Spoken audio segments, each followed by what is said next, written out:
Hello and welcome to Making Mediumship the Norm, the podcast. I'm your host, Melissa Espinasi, known as New Zealand's modern medium, and I have been very privileged over the years to connect thousands of people to their loved ones in spirit, whether that be through one-on-one readings to my sellout Whispers from Above shows. I'm excited to be able to bring you this podcast where together we are going to be bringing mediumship into the everyday homes, the everyday hearts, and everyday conversations. Whether you are here seeking solace after the loss of a loved one, needing guidance on your life's journey, or simply you have a curiosity to explore the mysteries of the universe, the Making Mediumship the Norm podcast is here to support you. My intention with each episode is to help you bridge the gap with life beyond this earth. So without further ado, let's tap into today's episode. Hello Seekers. Before we dive into today's topic, I just want to say a big heartfelt thank you, because every listen, every share, every comment that you bring to this episode means that we are one step closer to changing the stigma and the narrative and the types of conversations we get to have about this.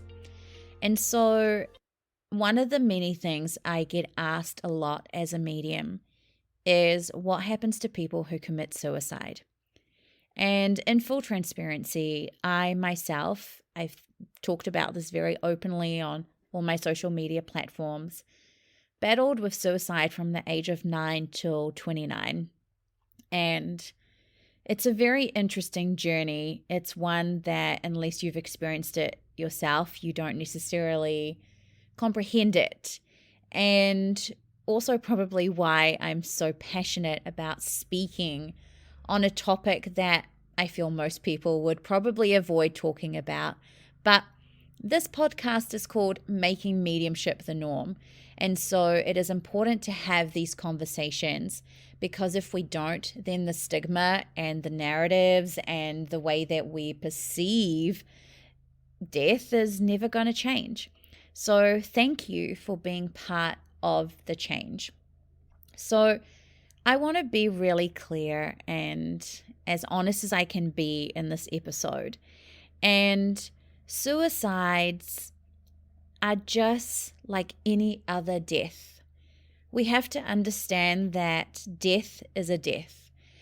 And it makes no difference if the death is through illness or an accident or maybe being a stillborn or, of course, suicide. A death is a death when it comes to the spirit realm. The how we enter the spirit realm doesn't really matter. It doesn't make any difference. And I feel like this is something that may come as a shock to a lot of people, because they probably imagine that there is a heaven or hell, and those people that have done good go to heaven, those that have done not so good go to hell, or that maybe there are different spaces that people go to. So I know in the past I have said things like there are different healing chambers that people go to. And I really don't believe that there are different healing chambers. And I feel, it's hard because when you are still reasonably new to this, you kind of rely on the information of other people's experiences and kind of making that your own. And I have been doing this for a very long time now. And, I was taught that those who commit suicide have to come back in a next life and heal the karma that they created from taking their own life. And they just keep committing suicide every lifetime until they break the cycle. And I believed that because that was my experience here on earth. And I was like, whoa, this is the lifetime where I'm here to break that cycle. And now I really don't believe that at all. I don't believe anything anymore, because when we step out of the matrix and into Christ consciousness, we realize that belief systems and identities are the very things that are keeping us so stuck and so in these narratives as humanity. And so I want to share with you from my experience, having connected with thousands of people in the spirit realm, and a good majority of that being people who've committed suicide. And I feel the first place I kind of want to start with is we have to respect the choices that our loved ones make. And even if they don't align with the choices that we would make, we still have to give the love and respect to our loved ones in the spirit realm who decide to pass from their own means, from taking matters into their own hands. And as hard as that might be to hear, we can't judge that. We can't make these people that have committed suicide bad people or selfish people or failures, because that's not something we would do. I feel like this is why suicides get such a bad rep, is because we put our judgments and expectations onto these beautiful people, and we in some ways tarnish who they are because of the choice they made. Everyone is going to end up in the spirit realm at some point. The question that is the $1 million question is how and when. And as I've said to you, the how itself doesn't actually matter. So it doesn't matter if someone has taken their own life or if they pass through illness. They're not going to now go to some separate spirit realm. Like, it's the same collective spirit realm, and everyone goes to the same place. And because of that, because we all go to the same place, we all become pure consciousness once again. We all become unconditional love, infinite potential, divine intelligence, and in some ways it's like being purified. So even if you were a serial killer, or if you were fraudulent on your taxes or whatever it might be, and you were a little bit naughty, you get cleansed of that. Now, it's not a cop-out. It's not like, well, why don't we just do really bad things and die? Well, you could, absolutely, but that's kind of missing the point of life. And so what I really want to say is, like, the how we get to the spirit realm doesn't actually make a difference. We are all cleansed of all the imperfections that we may have seen in ourselves or that we may have seen in others, and we're back to being that beautiful energy in which we all derive from, and that is source.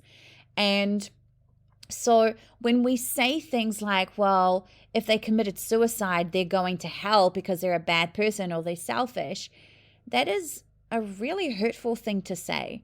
And I really want you to think about the detrimental effect that has on those family members who now have to deal with their person that they love having taken their own life in some way, and having to grieve an unexpected loss, and the aftermath that comes with a loss.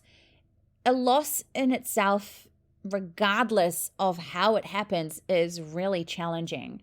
But when you add the pressure of, we don't have the answers, why did they do this? They're a terrible person. They're so selfish that they've done this, and now we have to live without them. Why couldn't they have got the help that they need? So on and so forth. I mean, there are so many different reasons why somebody decides to, take their own lives.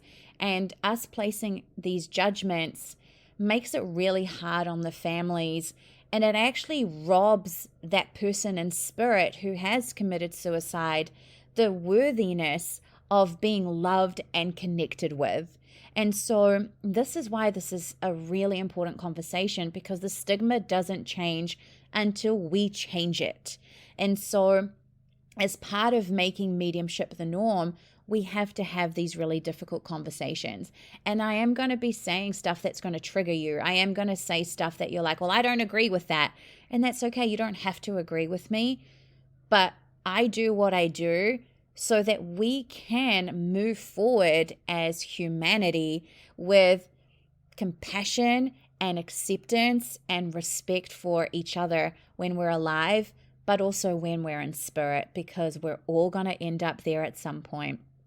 And there are, as I said, many reasons why someone would commit suicide, and we really don't know what is going on in someone's life. Even if they are your partner or your child or someone that you consider yourself to be really close with, like a best friend, you still don't know what is going on in that person's mind, how their past experiences are shaping how they see and perceive the world, how they see and perceive themselves. You can love somebody so much and still not know that they are really hurting or not coping with the world. And I'm going to share with you, some people are dealing with mental health issues, and so they can't cope with the world. And this is the way that they feel they can finally be free from that, is to no longer be in their physical bodies. Some people are really struggling with the energy on planet Earth.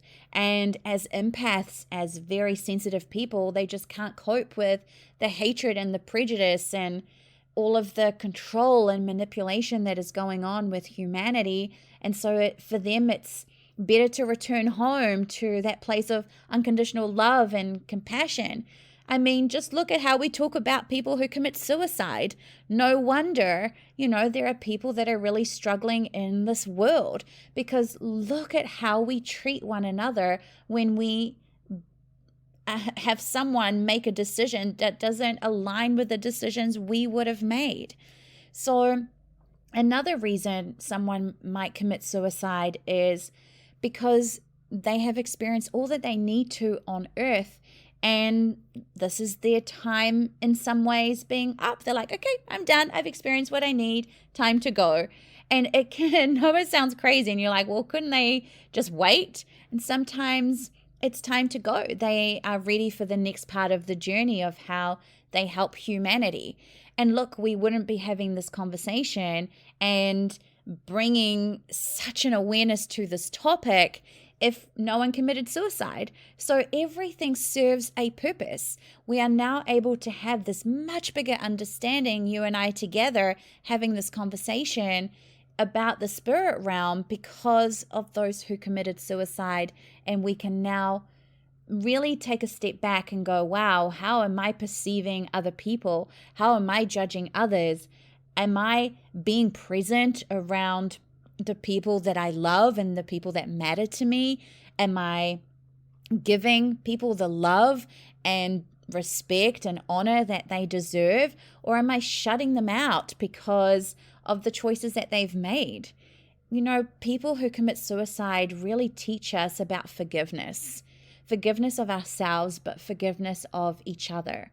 And this is very hard for most humans to kind of experience and to go through. And I'm talking about forgiveness because it requires taking responsibility. And a lot of the time, I deal with families who feel so guilty that their child or their parent or another kind of family member took their own lives, and they're like, I feel so guilty. What could I have done? What could I have said? And a lot of the time, the answer is there's nothing you could have done. There's nothing you could have said. And even if there was, it's not going to change what's already happened. And so that only eats up at those that are alive, those that are remaining here on earth. And I can understand why people get so angry and people get so sad and really hurt by those who commit suicide, because they're like, well, couldn't there have been another option? Couldn't you have told me that you were feeling sad and we could have worked through it? And we have to respect that everyone has the right to live their lives how they best see fit. And that also includes death. Now, sometimes people want to pass with their, or I'm going to say all the time, people want to pass with their dignity. And committing suicide might be the way that they do that in their eyes. Now, as I said, deal with all spectrums of death.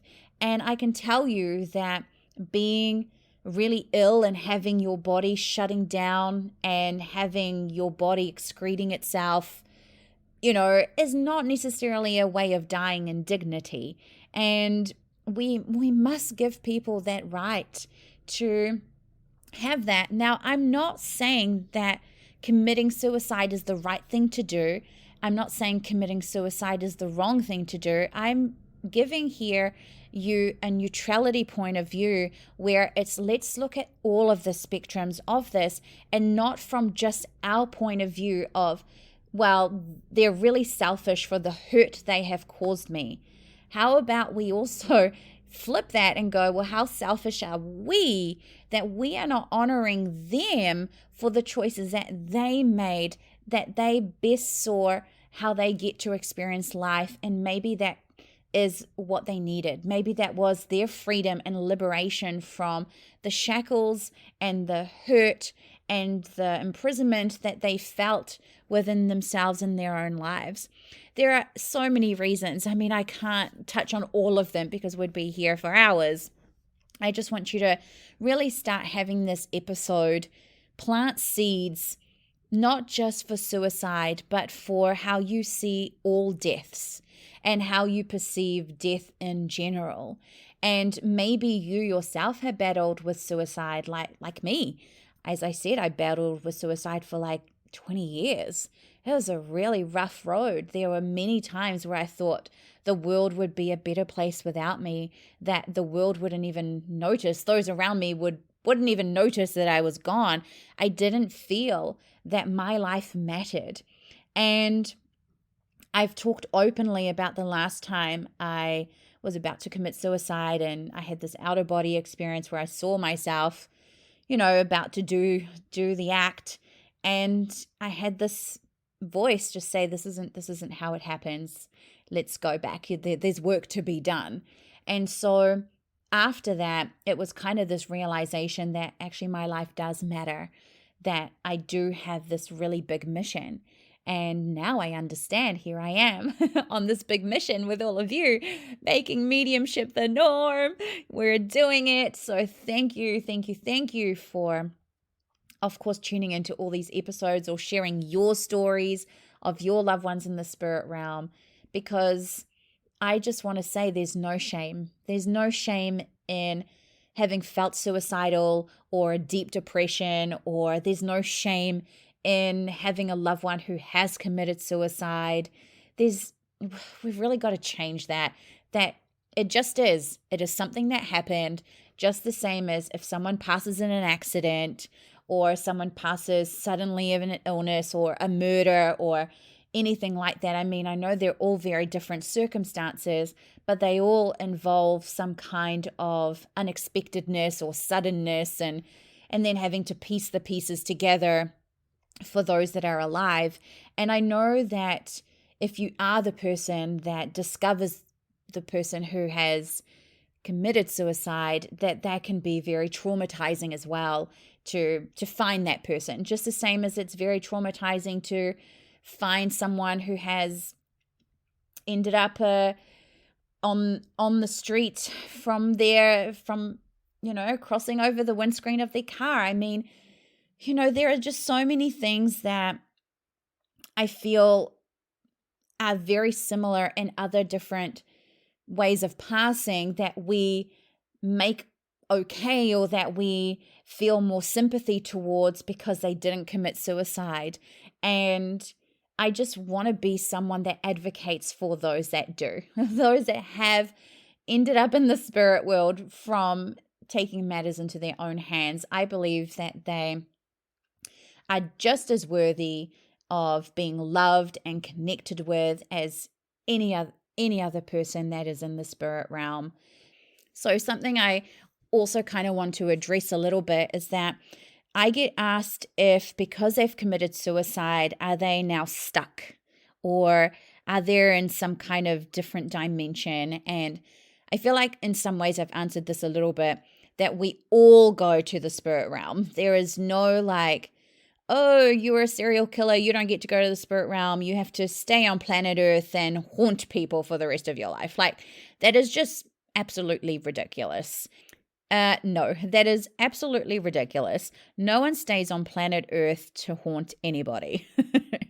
I know. I have a podcast episode called Ghosts Aren't Real. Go and listen to that. That's where you can listen to me talking about that. But in terms of my loved one committed suicide, are they now stuck? They can't be stuck. Once there is no longer a breath going through the physical body, the soul detaches from the physical body and goes to the spirit realm instantly. There is no having to make your sins right or anything like that, or hey, here's some karmic repercussions you have to take with you to your next life. There is none of that. And I really feel like this is why we have to stop saying all this stuff that is making mediumship so hard to comprehend for people, because there's one set of rules for if you die this way, but then another set of rules if you die this way. It's like, no, there are no rules. There are no if you have gone in this sequence, then this is where you go. And if you die in this sequence, this is where you go. It's like, no, it's the same place. Just the same as we all come to planet Earth, right? We're all here. It doesn't matter how we got here, which parents, we are still here on planet Earth. So it's the same kind of principle of we all go to the same spirit realm. No spirit is ever stuck or lost or trapped in an in-between kind of world or doomed to roam the earth as a ghost forever. And I really hope that if you are listening and you have someone in the spirit realm that has committed suicide, and, people are shaming that or, asking you questions like, how are you coping with them being so selfish and doing this to you? Or they're such a bad person for having done this. I hope that you find solace in this episode and so much love and reassurance that your loved ones are fine. They're so happy. They're in peace and they have freedom and they're healthy and they're so excited to connect with you. And even though it's really hard, and I get that, and I'm not trying to sugarcoat it, they want to connect with you. And it is going to maybe require you overcoming a lot of your own stuff because of the circumstances around suicide to be able to connect with them. But when you're ready, they'll be there and excited to connect with you and build a beautiful relationship that you can now have and continue to have with them in the spirit realm. So I just want to say, if you are someone that is suicidal right now, or this is something that you've battled with as well, I'm not encouraging you to go and commit suicide. Please, no one take that as what I'm saying. But if that is going to be your choice at some point, I just want to say you have the right to make that choice, and there are no karmic repercussions that are going to come to you. You're not going to be a bad person or a bad spirit. You will go to the same place as your cute little granny. And even though it is going to be really hard for the people that you leave behind because of the circumstances of your passing, there is growth in it for all of us. And this is what this world needs, is more forgiveness and more love and more peace. And maybe then people wouldn't feel so unworthy of being alive, or maybe they wouldn't be dealing with mental illness or all of the other things that people struggle with, not liking our physical bodies. There are so many things that just as individuals, we are dealing with every single day. And the last thing we need is to feel bad or guilty because of the choices we are potentially making or the choices that we have made. So even though we can't bring anybody from the spirit realm back, I believe no matter how they get there, they deserve the love and respect and the ability to be connected with, even if they are somebody who has committed suicide. Now, if you are struggling or you know somebody struggling with suicide, you can reach out to the organizations in your country that support with that. I'm in New Zealand, so in New Zealand we have Healthline. So wherever you are in the world, reach out and do speak to somebody and see if you can maybe overcome some of the stuff that is going on, because we love you and your life is needed and precious in this world. However, understanding mediumship and the cycle of life, I know that those who commit suicide still have such a big impact in the spirit realm in guiding us and showing us how to be more embodied in love and our own potential that each and every single one of us have. So thank you for tuning in. I hope that this gives you a different point of view and how you look at people in general, but also how you look at those that have committed suicide, but also the spirit realm. And what an important conversation. I'm here if you need me. And if you love it, of course, share this conversation so that we can truly change the stigma, because it's really needed. This narrative has to stop of making people who commit suicide bad or failing or selfish. And here in this podcast is where we do that. So thank you. I know that all those that have committed suicide appreciate you tuning in and allowing them as a collective to share this message. Thank you for joining me for today's episode. I want to express my utmost gratitude for having you joining me on this journey in making mediumship the norm. As we together continue to explore the depths of the spiritual realm, I ask if you could please leave a 5-star review for the podcast. Your feedback and your ratings not only brighten up my day, but they also help others to discover the podcast so we can truly bring mediumship into the everyday homes and conversations. And if you're ready to dive in deeper and want to work with me and see what possibilities await you, I encourage you to book in a reading with me or to check out the Soul Love Academy. Thank you so much for being part of this incredible journey in making mediumship the norm. I can't wait to connect with you in the next episode. Until then, remember that you are a gift to the world. Together we awaken, together we align, and together we ascend. Love always, Melissa Espinasi. Mwah!